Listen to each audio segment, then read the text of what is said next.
Hello, everyone, and welcome to Dishes and Dimes. My name is Imman, and I am joined by Sandie and a special guest, Vivek Jacob of Yahoo Canada and Locked On Raptors.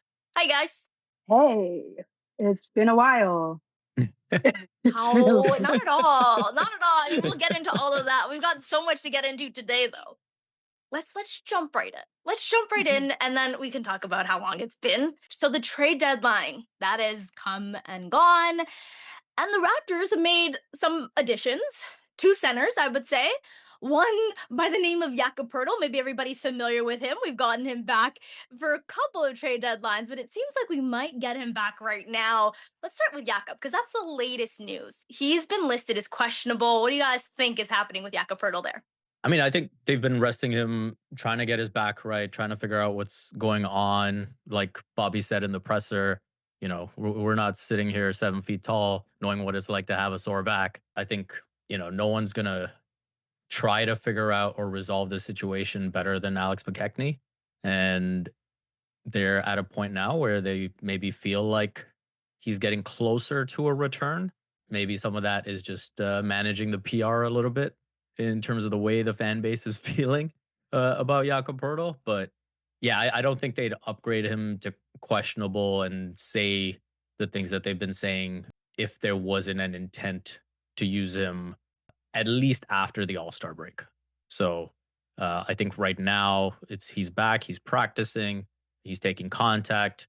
Do you, having rested him for so long, do you take that risk of potentially something going wrong against the Pacers or the Pistons, who have Jalen Duren and Isaiah Stewart, who are not going to show him any mercy? Yeah.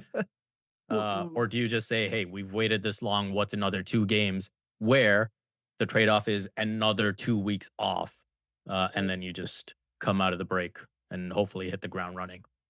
Yeah, Sandy, what are your thoughts? You sounded a little bit skeptical on his Uh, availability. I don't think he's playing. I not against Detroit, for sure, not against Detroit. And if he does play, it's going to be little to nothing in terms of minutes. But I personally don't think they're going to play him until after the break. I think right now they put him as questionable, so the fan base feels a sense of hope and optimism after the deadline. I think it's definitely a PR spin. Um, and I don't blame Bobby for doing it because I was kind of side eyeing him after the deadline. I was just like, okay, so we're gonna just grind CMB down this whole season, having played five against all these bigger guys, and he's doing a great job. I absolutely love what he's done, but I mean, he needs a little bit of a break, and I don't think the center that he picked up is going to be able to give him that break. So I feel like right now it's a PR spin. They want the fan base to feel like, okay, yeah, maybe there's a chance that his issues are being resolved if they're resolvable at all at this point. And yeah, I don't see him playing until maybe after the break.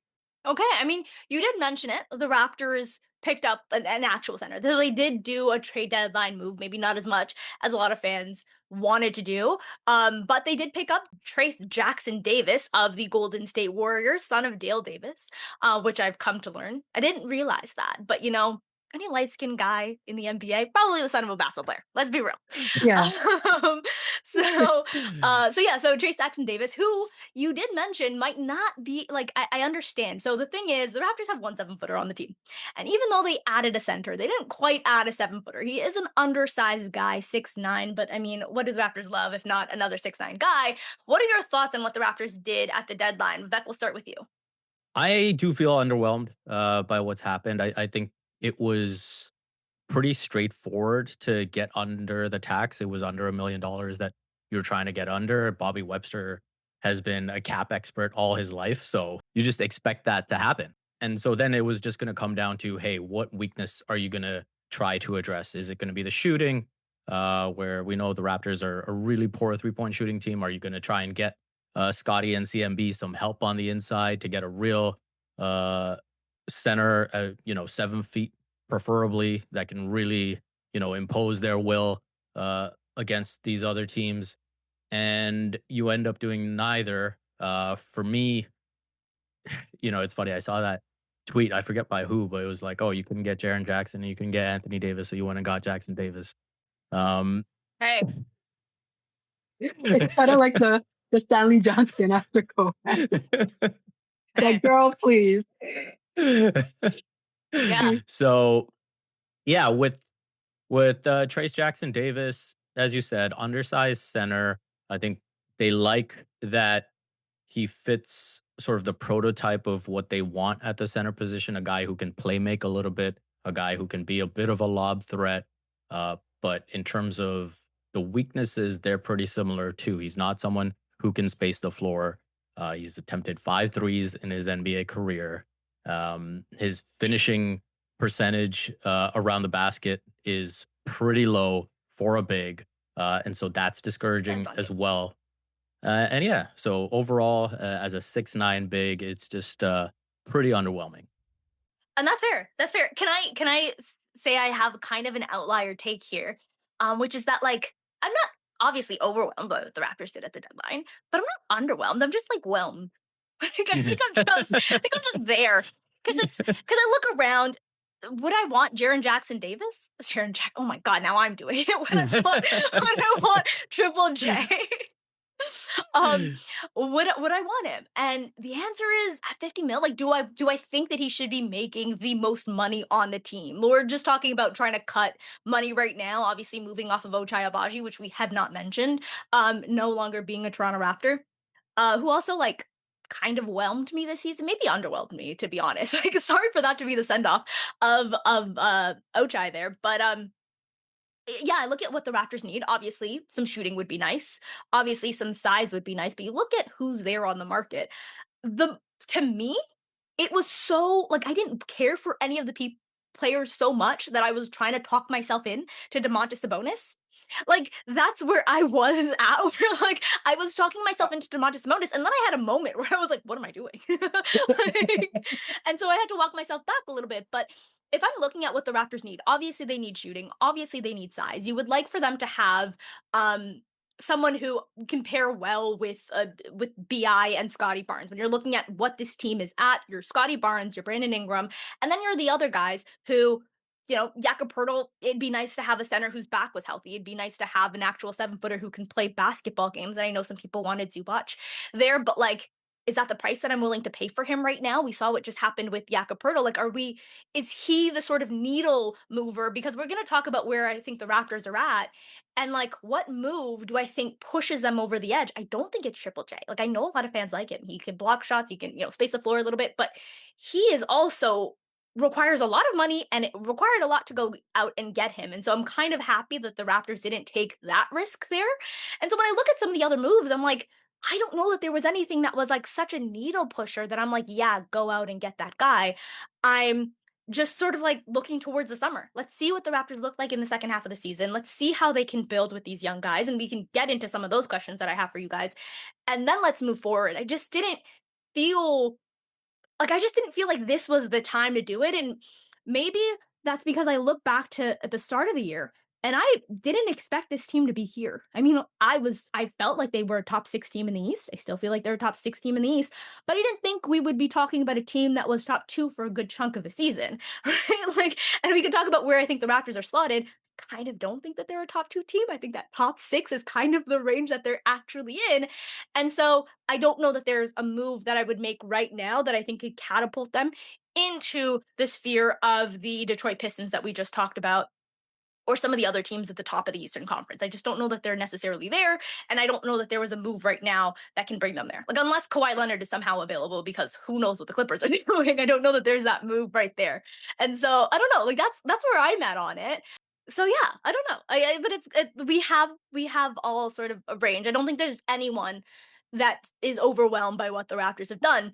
But I've been talking a lot. I want to throw it to you guys because I've kind of mentioned that, like, I don't know that I think the Raptors are in the top 2, 3, 4 spot of the Eastern Conference, but where do you guys sort of slot the Raptors now? Considering the fact that other teams have made moves, do you guys think that they're in that sort of upper echelon of the East, or where do you guys slot them after the trade deadline? Mm, well, they can't seem to beat like teams that are actually good. So and that was before the East kind of started developing at the deadline. So I feel like currently where they stand, they they might go to the first round of the playoffs, you know. Um, but do I think they're going to stay top two? No. Do I think they're in the top six? Kind of depends. I don't know. It really depends on how some of these teams end up like gelling, where the chemistry is. I think if we're able to get Yak for the rest of the season, which at this point I think it's a load management situation. So if we can get him for a decent amount of time for the rest of the season, I think it will help kind of fill in some of the gaps that we have, especially at center, which is a big gap currently with the team. But I think what made it frustrating for me, the deadline really frustrating for me, is that we have Scottie and we have Bi, and these guys are great. We have Scottie kind of entering his prime, and I don't want to waste that prime. I'm not saying that, you know, because we didn't pick up somebody at the deadline, we're suddenly wasting his prime, but I do want to put the team in a position. I want the team to put themselves in a position to make sure that they're utilizing this period in which he's dominating, right? If he had players that could make their shots, I think his assists would be crazy. If he had players that could play make, I think, you know, what Scottie could do would like it wouldn't be Scottie's a reserve for the All-Star. I think he would be there because he deserved to be there. So I just feel like no, we're not top two going in after the deadline, and we might be top six depending on how some of these teams gel. But a lot of the teams in the East have made moves, and we haven't. So I don't even know what Is else there to a team that say. stands out to you? Do you think that there's like James Harden or I think Harden yeah? is like a smart addition by the Cavs. Like they're in a position where they have to win now. Darius Garland has been injury prone. I think that backcourt was just too small between him and Mitchell. And so having Harden's size will matter at the guard spot as well. And, you know, easing the ball handling, the scoring responsibility on Mitchell will be a big deal. So I think that's a smart move by the Cavs. I think the Celtics have got exactly pretty much what they needed in Vucevic. Obviously, they've got everything you need at the guard spots between Jalen Brown and Peyton Pritchard and Derek White. So I think to go out and get that big was really good for them. So I think there's a clear cut top three in the East between the Pistons, the Celtics, and the Knicks. And then after that, I think every team has question marks, right? The Cavs have been playing better basketball of late, but now they've got to figure out this James Harden thing over the next 30 or so games. With the addition of Harden, would you pick them in a best of seven against the Raptors? Probably, but we've also seen the Raptors sweep the season series and look pretty good against the Cavs. Beyond that, Philly, I think it comes down to Embiid's health. They're always going to just be like a what if team. And so there's going to, you know, what's Paul George going to look like after the suspension? What's Joel Embiid going to look like come the playoffs?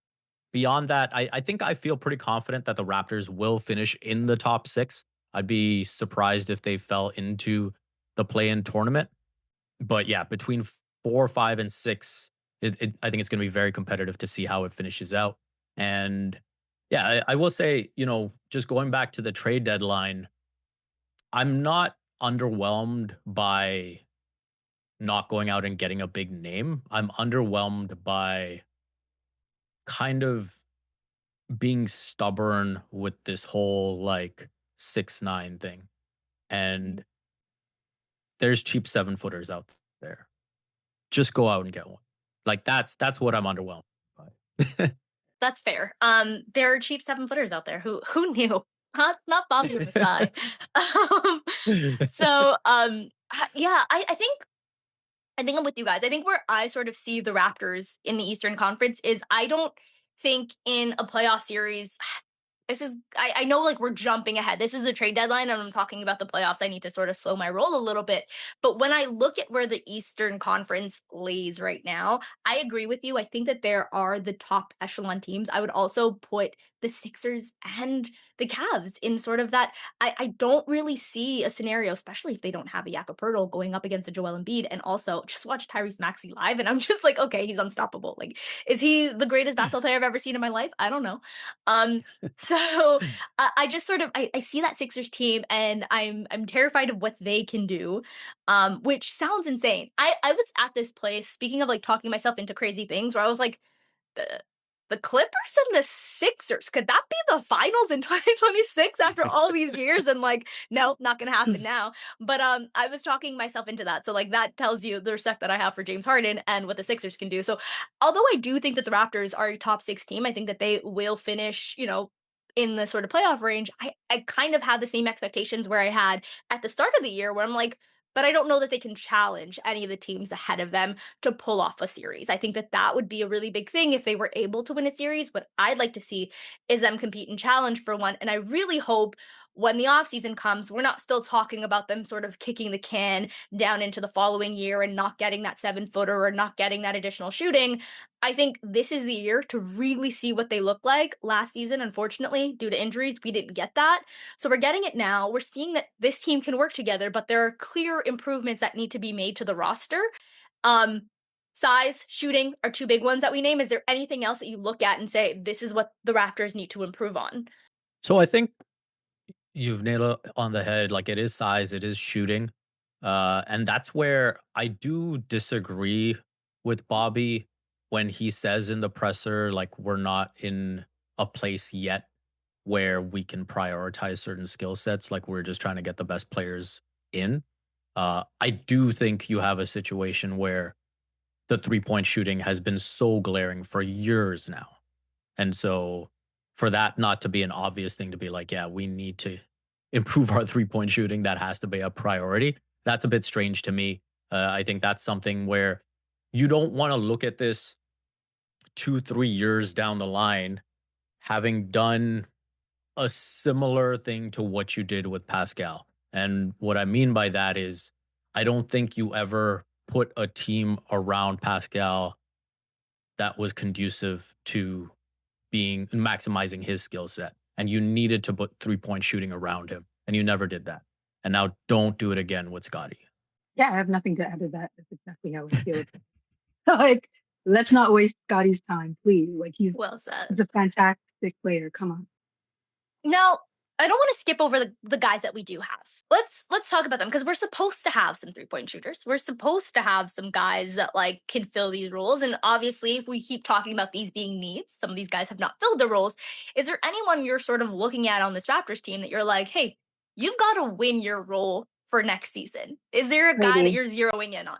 Okay, Grady, right there. Yeah. Grady. Like, we complain about the 3-point, like, Shooting. we can't even, yeah, I know, I can't even come up with the word. Like, we've given you, okay, okay, sure, like, sophomore year, you struggled. That's normal, right? But we were expecting that you come into this season and you kind of show us why you deserve the spot that you have.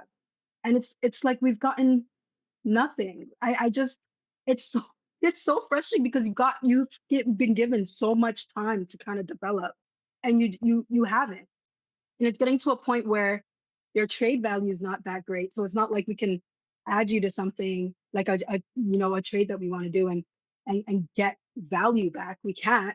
So it's either we try to develop you, which you aren't developing at this point, or we trade you for something that's probably not going to improve what we have. So it's kind of like we're kind of in this weird situation with Grady. I really, and it's so disappointing because I went into the season saying, you know what, Grady's gonna really show us something. His shooting's gonna, be on point. And I don't know why every time we get shooters, they suddenly forget how to shoot. I don't understand it. Um, yeah, I just, Something in the air. It's Canada. girl, I don't know. Yeah. I don't know. It's that minus 35 win And show. the thing is, my exactly, and my fear is that he's gonna end up on like the Celtics, and suddenly he's gonna be like a Raptors killer. Like I absolutely know he's gonna be like Pritchard and like fucking kill us every single time he plays. I know it's going to happen. So Yeah. If seeing him just he really pisses me off. if he went to Boston and combined with Pritchard to like drop 60 on the Raptors, I would jump off a bridge, honestly. I don't like the thought. Because I can Making me so see it uncomfortable. happening, bro. Like it's going to happen. He's gonna turn Don't into like a the Raptors fan the thought. minute he leaves. Like, ah, Jesus Christ. At least go to like Orlando and team up with Anthony Black. We can get like a nice nickname out of it, you know? You can get a nice nickname there at the very Bro, least. Or Oh like man. Derek White, I guess, can work with Grady Dick. That's fine. He can go to Boston, I guess. But, I think the thing that's frustrating with Grady this season is actually that he's improved at the little things. And it's right. like he's improved his hustle. He is a better defender than he was last season. Mhm. He's improved his finishing at the basket, but he has to do the main thing he was brought in to do. And, I was looking at the splits for this season. He's making 42% of his corner threes, and he's making 22% from above the break. It's And Like, it's like you can find other um, guys who will make corner threes. It's the yeah, above the break stuff that right. you wanted him to add to this team. And it's like if he can make, 38 to 40% of those above the break threes after this all-star break, then all of a sudden it changes so we're talking much about a for different how team. this offense Yeah, functions. Yeah. Yeah, for we're And talking about sure. a different team. to Mhm. Sandie's point, in terms of expectations coming in, I had big expectations too because I thought, okay, l- last year he was thrust into a starting role because of the injuries. He got all these reps going up against starting caliber players, and Right. now he gets a chance to come off the bench, have shots created for him. Obviously, last season he had he had the ball in his hands a lot. He was creating a lot on his own, and now you're gonna have guys like BI and Scottie creating for you consistently. And I think that's the disappointing part too, where it's like you've got this easier role now. Now, obviously, there's challenges too with like not knowing where your playing time is coming from and all that. But at the Yeah. same time, in terms of like just having to fit in on court, you'd think that this role would be conducive to more success than we've seen. Yeah, I was looking at Grady splits too, because obviously we all have the same exact answer for this one. In wins and losses, guys. I was just looking up just basic splits in wins and losses. In wins, he shoots about 49% from the floor. He shoots about 36% from three. Okay? 49% from the floor, 36% from three. We're not talking about like world beating numbers here. But in losses, it's 31% from the floor and 24% from three. You can't have your main three-point shooter, your floor spacer, be a guy that's shooting 24%. And this is in similar amount of minutes and in roughly the same amount of games. Like obviously the Raptors are not a 500 team, more wins than losses. So we know that there's a bigger sample, I guess, for the wins, but we're still talking about 24% from three and 31% from the floor. That's kind of inexcusable for the role that Grady Dick has. And when we talk about needing that floor spacer, we were hoping it would be a Grady Dick. We're hoping that he would be your movement shooter. We were hoping that he could be a guy who can hit shots from above the break. And yeah, so that was just sort of numbers that stood out to me as like, hey, we kind of need more from that player. Is there anyone else that you guys are looking at besides Grady? Because we all sort of ran to the same guy there, which I mean is telling. Yeah, I think quickly is the guy. I think, Yeah, when you get teased what he showed on that West Coast trip, I think that's the guy you want to see more often. No one's saying that you're expecting, 40 points on like 13 of 16 I am shooting. every night. But yeah, you want to see him be consistently aggressive. And I think that's something that is lacking. And, there's moments where you see him kind of fade in, fade out. And I think that's the part that he's got to improve on. Obviously, I think some of it is just like, he's going to be in the playoffs for the first time as a starter. And so I think there's going to be a lot of growing pains that come with that. But yeah, I think just the consistency in aggression. Like I asked him before the season, like you've averaged 7 threes a game in terms of attempts as a Raptor. And like, what do you think? Having Bi Scotty kind of play make for you and stuff. Like, do you think that can change? And he's like, first he was surprised that it was 7. He thought it would be more. And he's like, yeah, for sure, I should be getting up That's 10 a game. telling. Yeah. I think I remember this. Yeah. That's telling. That's And very telling. and he's still at 7. So That's so funny. Well, so Oh, I I goodness. think I think that's probably the biggest thing. And the tough part of this is when you don't have shooting throughout your roster, like if we use Boston as an example, you mhm, just go down the line and it is one shooter after another. And so as the defense, you're consistently compromised and having to make difficult choices. When defenses are going up against the Raptors, it's like, hey, we got to make sure quickly doesn't shoot the 3. We'll live with anybody else. And that's a tough thing. And that's been a tough thing before when teams were able to say, hey, as long as we just keep Fred and OG off the 3-point line, we're good. yeah. Um, and and when Gary was there, I mean, it's funny because like those were your 3 shooters, and a lot of the times one of those guys was always injured. Yeah. Uh, Yeah. and so you ended up just having 2 of those guys, and now again you're in a situation where it's like, okay, you got quickly, you're hoping for Grady. Um, RJ, you can kind of rely on with the catch and shoots. He's not like a pull up Yeah. guy.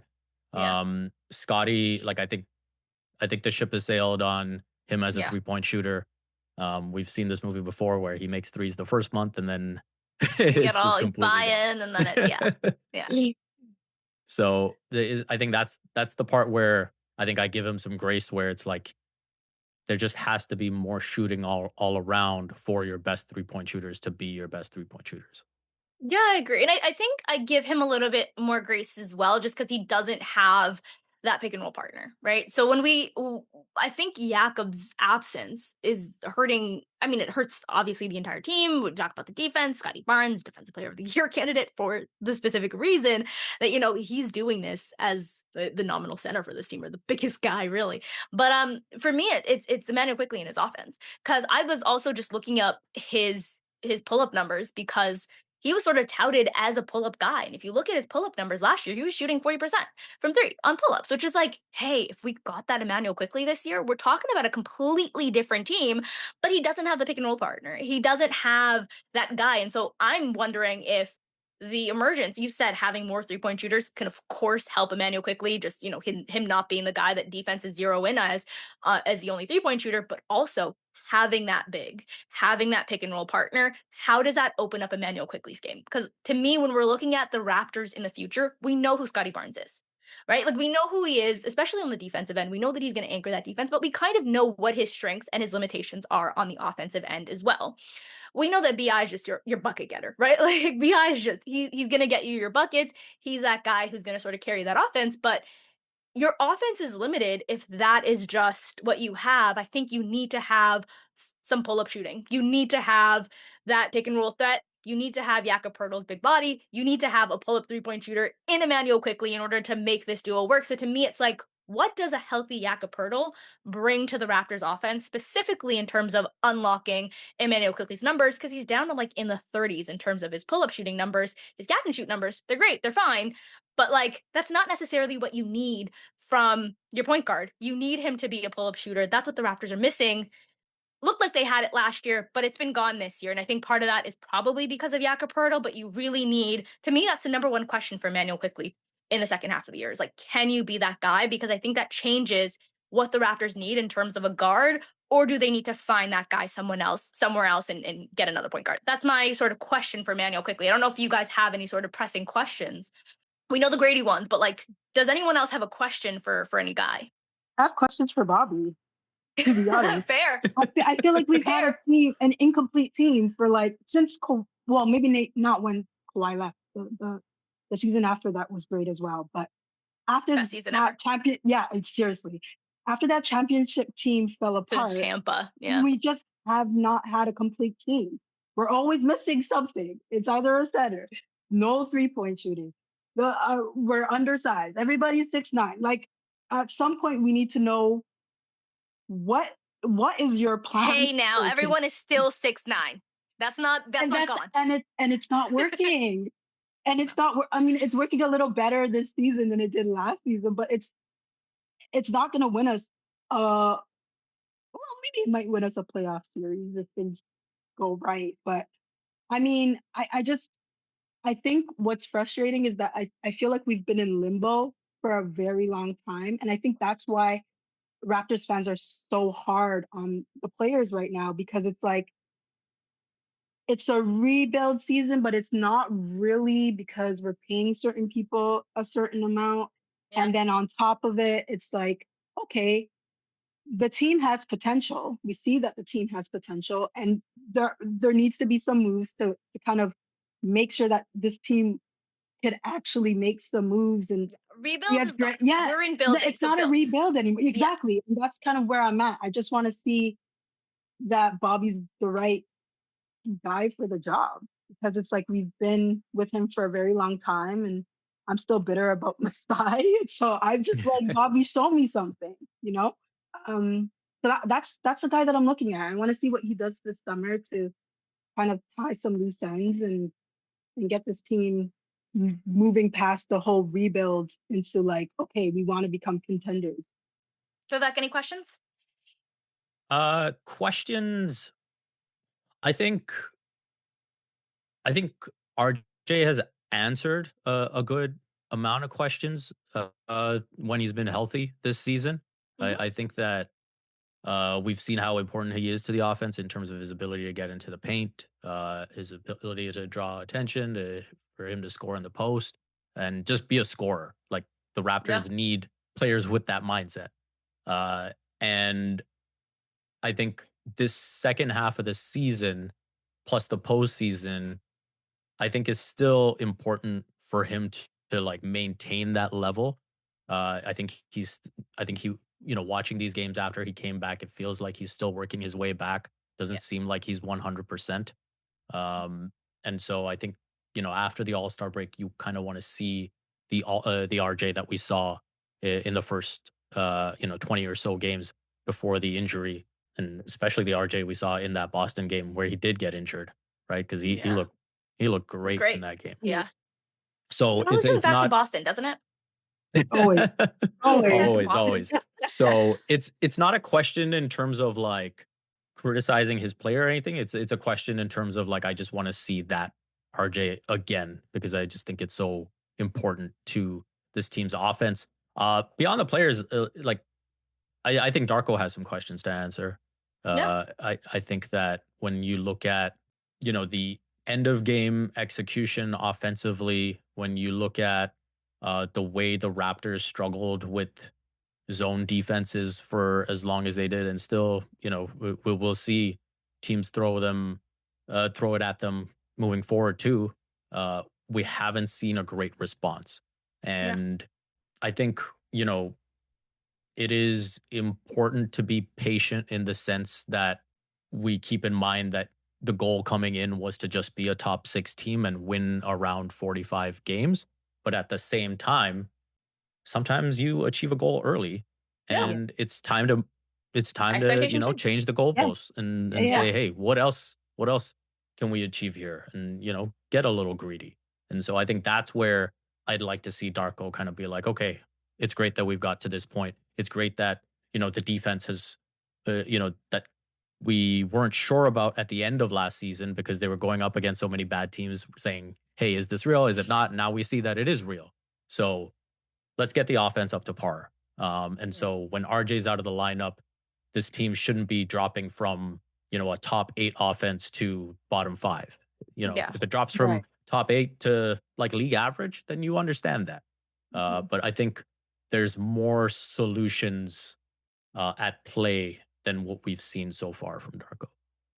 Yeah, I like that. I think, last year we talked about sort of goalposts changing because the team was so injured. And then obviously the second half of the season, you're going against not the greatest of competition. So yeah, if I'm able to move the goalpost a little bit closer and be like, hey, congrats on your win against the Hornets, I think you should be able to move the goalposts further. And I think what's so interesting about this Raptor season and why I like the idea of Bobby and Darko both sort of having questions for them is the Raptors. Yeah, they're a good team. They're in the top. They're in the playoffs in the Eastern Conference. Have been for most, but it's not like they've just had a steady road here. It's like 13 out of 15 games, 0 out of like 100. Like, it just feels so much like a roller coaster, and it's like there's not a lot to glean there when it's just highs and lows. What is their base? Like, where Yeah. are they at? And I think, Sandie, you said it, they're not able to beat the good teams, but they're able to sort of beat teams that they're better than. So maybe there's something there, but I like that. Now let's take a step back from the Raptors because unfortunately there are other teams in the NBA that we probably have to look at as well. Like, boring, but they exist. Ooh. Is there, looking at the trade deadline, is there any team that made a move? I mean, we talked about it a little bit, but is there, good or bad move that stand out to you that a team has made? Not for this season, but Okay. I think the Pacers for next season getting Mm, Zubac is a huge Yeah. get. And Yeah. when you look at the protections on the pick, protected 1 through 4, they should get that pick. So you're yeah. talking about that pick plus Zubac and Halliburton coming back. Like, they're gonna be loaded next season. I think Matherin was kind of surplus to what they really need anyway. So to get a legit big back in the mix is going to be awesome for them, and they're a fun team to watch. So yeah, I think they're going to be right back, to being like a top 2, maybe top 3 team in the East next season. Yeah, Sandy, any team that you're looking at that made a trade deadline move, or are they all just boring? Um, I'm curious about the Cavs. I'm Mhm. curious about what they look like moving forward. But I think I'm more curious about what the hell is going on with the Clippers. Okay. Because like, is Kawhi like is Kawhi staying on the team? Is there a team? Like, I don't. I was so. I'm like, okay, so the whole team is like is gone. So what? Like, my whole thing is Kawhi. Not to bring up the championship again, but Always do. Always good time. Kawhi left a championship team and went and built essentially a faux Raptors team, and it continuously failed. And now he's stuck on the Clippers, and we don't know what their plan is to get him back to a contending, um, get it To back to a contention. contending team. Yeah, like Yeah. so we're just wasting the rest of Kawhi's career. Like, what is happening? Do you know what's actually interesting to me? It's less the Kawhi aspect and more the Clippers. Because I feel like so much of this is like being framed as like, and I get it, because like, hey, you left the Raptors. Why'd you do that, buddy? Yeah, yeah, But yeah. like, I think the Clippers lost more in that and going after Kawhi. You had Shea Gilgeous Alexander, right? Like, like, who also NBA champion, right? And like Right, the reigning MVP of this league, and you gave that up to right. get this. Like, it's so funny to me that like, yeah, Kawhi, you lost out on a lot, but like the Clippers, besides the aspiration scandal, besides everything that's going on there, you had Shea Gilgeous Alexander. Like, you had him right there, and Absolutely. you gave him You up for had Paul him. George. And like, speaking of Paul George, speaking of controversies, there's another one, Paul George. We mentioned it earlier. I mean, they're just all over the place. Um, and there's another one. Giannis Antetokounmpo. I want to bring Uh, this up, guys. I wanted to bring this up, guys. Giannis Antetokounmpo. Okay, let me just throw this to the listeners just so that they can have this. I'm gonna pull up Giannis Antetokounmpo's tweet that he tweeted out yesterday. We're recording this on Saturday, February 7th, so he posted this on the 6th. And so he posts this graphic that has the text, "Everyone is online. The internet is full of opinions. I decided it was time to make some of my own. Today I'm joining Kalshi as a shareholder. We all on Kalshi now." What are your thoughts on that? free Anybody have any? Jonte. Free Jonte. Why is he in jail right now? I don't understand. Like, none of this makes sense. How are you in the okay? I've been talking. Vivek, go ahead before I start because it's just ridiculous. It's ridiculous. Honestly, for me, like, the last 6 months plus have been pretty disappointing for Giannis. I mean, I'm someone who's really enjoyed his on-court demeanor, his approach off court, like even reading like Maren Fader's autobiography about him and just learning all the little details. Obviously, we know the big picture of like, him coming from such a difficult situation and becoming the star that he's become and all of that. Uh, and so you see how much he loves Milwaukee for giving him that chance to become who he is now. And I just feel like the last 6 months or so, it's like he's trying to be someone he's not. Yeah. And he's trying to play this role of like, should I be the bad guy? Should I be the good guy? Oh, but I love Milwaukee. Oh, but I really want to go somewhere else and win a championship. And he just can't seem to put it all together and just like own who he is in this situation. And I really think like even for Bucks fans, if he were to just kind of be like, if there was a path to a championship here, like I would stay here for the rest of my life. I love Milwaukee, all of that. It, we've just come to a point where it's best for both the organization and myself Yeah. Yeah. to move on. And I think they'd respect that. But he can't do that. And you know why he can't do that? Because he's a shareholder in Kalshi. So for those who don't know, let me just explain what Kalshi is. It's a predictive market, which is a whole lot of legal jargon to just say it is a betting platform. Like it is very similar to a bet. It's just a prediction, right? So if I wanted to place a bet on if the Raptors win tomorrow, there's going to be a bookie. Again, we're recording this on Saturday, but we talked about the Pacers not wanting to win games. So I think it's a fair wager to make that the Raptors are going to win tomorrow. So I'd go and place a bet. There would be a bookie. So there would be a system that takes those bets, right? And they would say the Raptors, they would set the over and under to like 5.5 points. So do I think the Raptors are going to win by 6 points or more? I would place a bet saying yes. And that would, the bookies handle that. They decide what the price point is going to be, what the score is going to be, and all that, and they take my money. Kalshi, Polymarket, and all these other predictive markets don't operate in that way. There's no bookie there. On the free market of the gambling world, decide, hey, I think the Raptors are going to win. I think it's going to be by this part. And someone else comes and takes my wager. So we're operating in that way without a house deciding any of it. So here's my issue with what Giannis is doing in particular, because I think your point, Sandie, of free Jonte is fair, and I think your point, Vivek, of like, just if you don't want to be the bad guy, just don't be the bad guy. But by not being the bad guy, by couching everything that he says, by being vague about everything that he says, he is creating a market. We're not hearing, he's creating a market where people are confused about, is he going to move or is he going to stay? We're not hearing people talk about Stephen Curry leave the Golden State Warriors because Stephen Curry's not doing things that make people think he's going to leave the Golden State Warriors. Right. Giannis Antetokounmpo is deleting pictures of the Milwaukee Bucks on his Instagram and being like, hey, why is everybody so confused about me wanting to leave Milwaukee? Bro, why are you deleting photos off of your Instagram of Milwaukee Bucks? Like, people are obviously going to read into that. When DeMar left the Raptors, guess what also left? All of his Raptor photos from his Instagram. That's what players do when they're leaving a situation, right? So obviously that's going to create questions. He's in the media talking about, I don't know what my agent talks about. I don't know who he talks to. I can't control him. He is your agent. He is speaking on your behalf. You're obviously going to control that. So he's making these vague statements to the media that's driving discourse about him possibly leaving, possibly staying. Then he wants to say, oh, I want to stay. I want to be a Milwaukee Buck for life.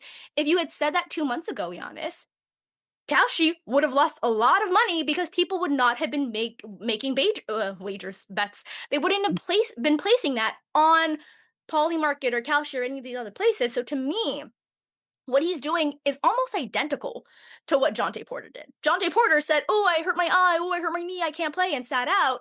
Giannis doesn't have to do that because people aren't placing prop bets on his play, but people are placing bets on where he's going to play.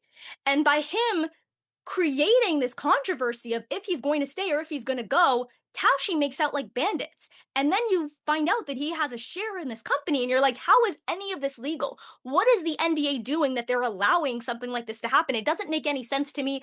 I just feel like you're ruining the integrity of the game. Of course, the last episode that me and Sandie did a bajillion years ago was with Tim Donaghy, and we were talking about this in particular, right? Tim Donaghy, the disgraced ref of the NBA, who was betting on games and, alleges that this was a very wide thing and he wasn't the only one. Well, here we're seeing players not just like potentially betting on games, but being invested in the companies that do. So they don't have to say, oh, my knee hurts, oh, my eye hurts, I can't play. They just have to get you to place a bet, and they're still making out by like bandits, because that's how he makes money, is by people using Kalshi to make bets. So he is the face of this now, by being the most prominent player to tie themselves to this brand and posting it publicly on his social media. He's getting people on Milwaukee to sign up.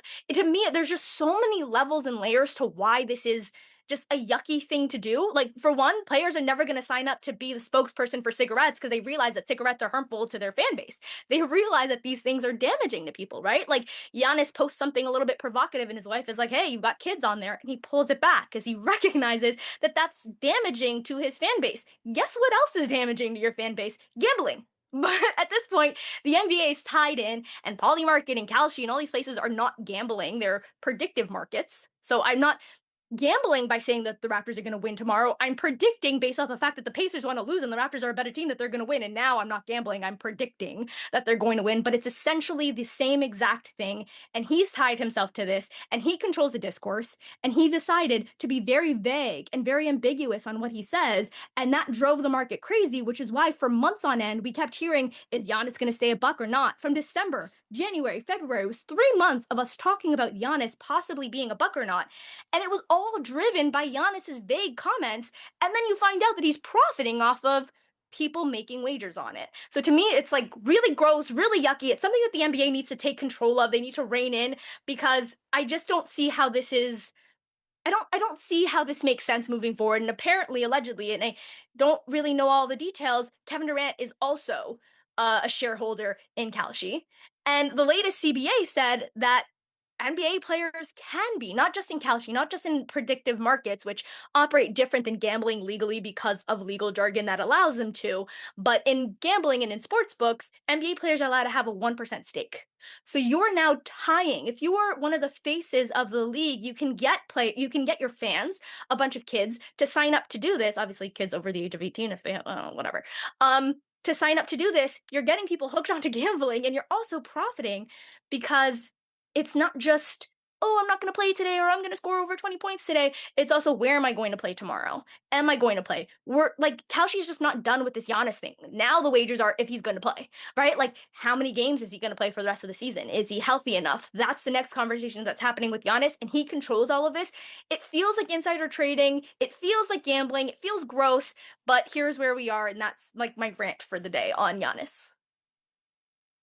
I am very angry about it. And I just let feel like Jonte play basketball. Just let Jonte come back. Gary to the Rozier NBA. too. Like, this is not, it didn't stop with Jonte Porter. We have so many players doing it. So what we've learned is millionaires are still going to be gambling. They're still going to be doing this. And now you're allowing them to tie everything to it. And like with these predictive markets, you're allowing them to control discourse, which then makes the market go crazy. And everybody's making out like bandits, except for the fans who are losing out. And it's like, how is this a product that the NBA, NBA where integrity happens, where?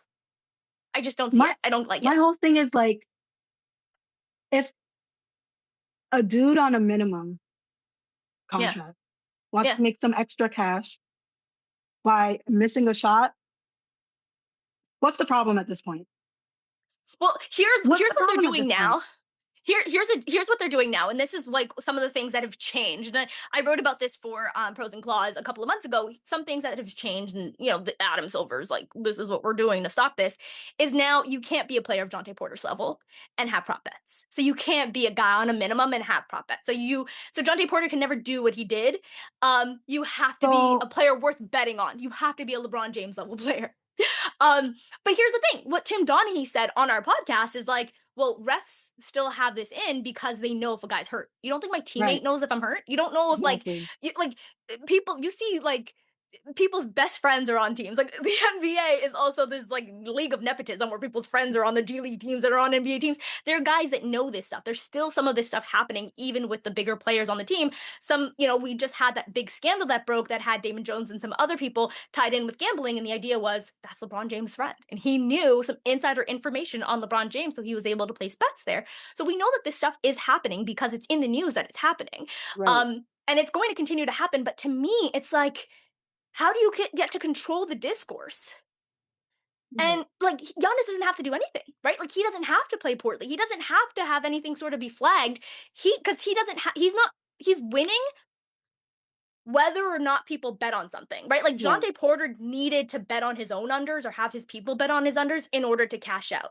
Giannis just needs you to be interested enough in his story, and he gets to decide that.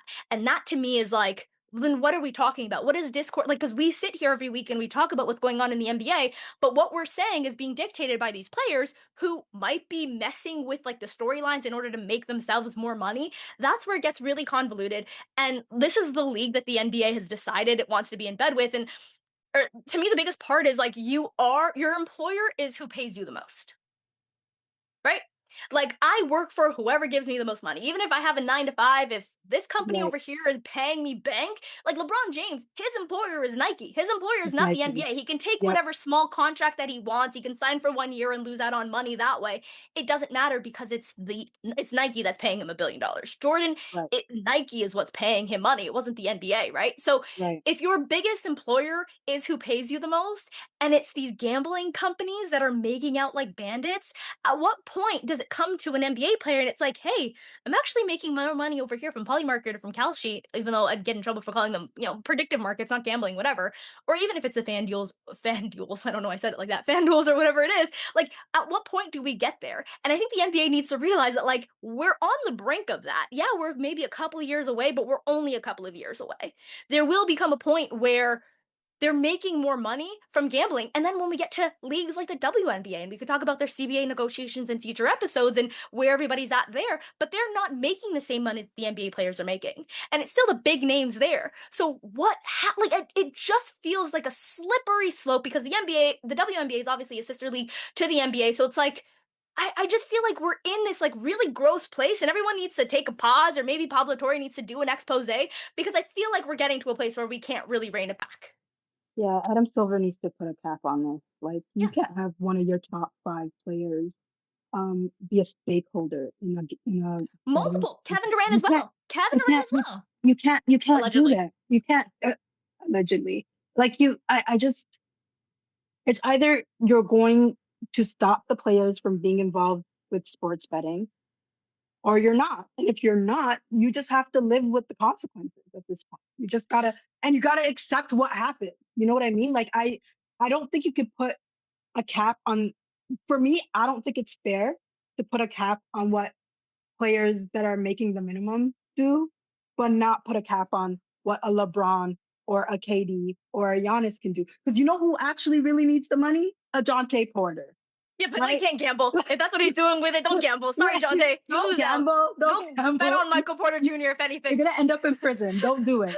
But I just, for me, it's just like, you can't put somebody in jail for essentially trying to make an extra 20 grand off his own Here's bad play, and then say, you know what, Giannis, you can have a stake in a gambling company. And that's perfectly fine. And on top of it, you can be as dramatic as you want to be before the deadline to get people to guess where you're going, and then announce once you're not traded that you were never leaving at all. yeah, And that to me is then be what's like, really, okay, yeah, really icky. let me announce that I'm actually a stakeholder in this company and I've just made millions of dollars.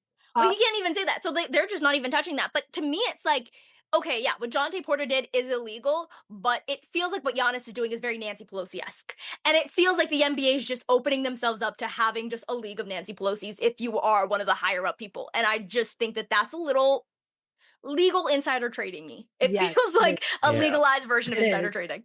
Yeah. So, it First is. off, I want to say it's been yeah. amazing to be part of a Dishes and Dimes Yeah. rant.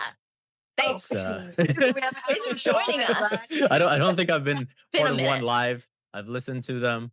And so to be part of the live moment is awesome.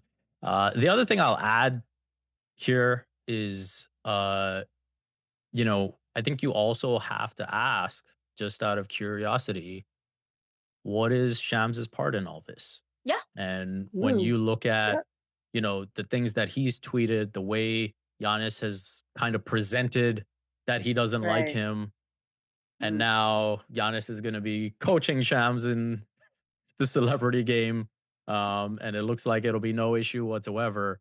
Um, what are those reports? Uh, where are those reports coming from? Well, what is kind of the real intent behind some of it? right. Um, and you know, like before ESPN, uh, we've seen Shams associated with FanDuel. We've seen him associated with betting companies. So yeah, I just wonder. I think You just cutting out out there? of natural curiosity, what his part is in all of this.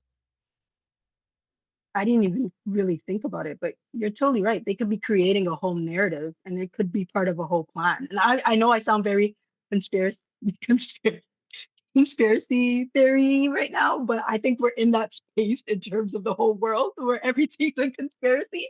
And it could very well be that, you know, they're planting their whole narrative. There has to be a good guy and a bad guy. There has to be somebody that you don't like. There has to be an enemy. God forbid it's actually a basketball player that you're playing against. No, it's the reporter that's like I just if you're gonna hate somebody that you have to play against. You know what I mean?